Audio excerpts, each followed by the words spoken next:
ఆ జక్కయ్య ఎక్కడైతే మేడి చెట్టును ఎక్కాడో అక్కడ యేసుక్రీస్తు ప్రభువారు ఆగారు.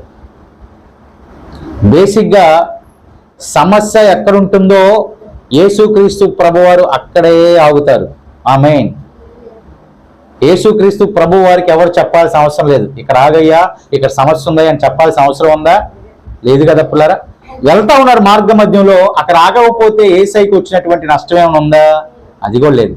కానీ యేసుక్రీస్తు ప్రభువారు ఆ మేడి చెట్టు ఉన్న చోట, మేడి చెట్టు ఎక్కినటువంటి ఆ యొక్క జక్కయ్య ఉన్నటువంటి స్థలములలో యేసుక్రీస్తు ప్రభువారు ఆగి ఆయన వైపు కన్నులెత్తి చూశాడండి. ఎవరి వైపు? కన్నులెత్తి చూచి, జక్కయ్య త్వరగా దిగు అన్నాడు. ఏమన్నాడండి? జక్కయ్య త్వరగా దిగు అన్నాడు. జక్కయ్య ఆశ్చర్యపోయాడు.